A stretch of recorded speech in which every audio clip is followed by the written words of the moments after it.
আজকে যেই মন্দিরটি আপনারা দর্শন করছেন সেটি নিয়ে আলাদা করে কিছু আর বলার নেই। গত 26শে এপ্রিল আমি গিয়েছিলাম তারকেশ্বর হয়ে খানাকুল, আর ফেরার পথে গিয়েছিলাম তারকেশ্বর ধামে দেবাদিদেব মহাদেবের দর্শন করতে।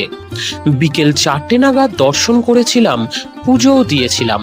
একদম ফাঁকা ছিল, সেই জন্য মন্দিরটি মনের মতো দর্শন করে যতটা সম্ভব ভিডিও করে আপনাদের সাথে শেয়ার করছি। 1729 সালে রাজা ভরমল্ল রাও এই পবিত্র মন্দিরটি নির্মাণ করেছিলেন।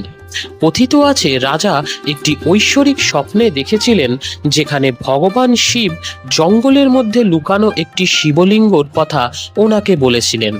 স্বপ্নাদেশ অনুযায়ী রাজা ভরমল্ল সেই শিবলিঙ্গটি আবিষ্কার করেন এবং এই স্থানে মন্দির বানানোর সিদ্ধান্ত নেন।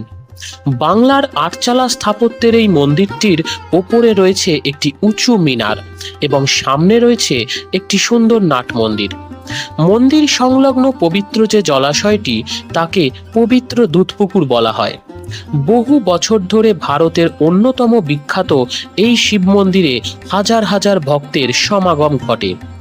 বিশেষ করে শ্রাবণ মাসে লক্ষাধিক মানুষ আসেন বাবার মাথায় জল ঢালতে এবং পুণ্য অর্জন করতে। মন্দির দর্শনের সময় প্রতিদিন সকাল 6টা থেকে 9:30, বেলা 11টা থেকে 1:30 আর বিকেল 4টে থেকে রাত 8:30 পর্যন্ত।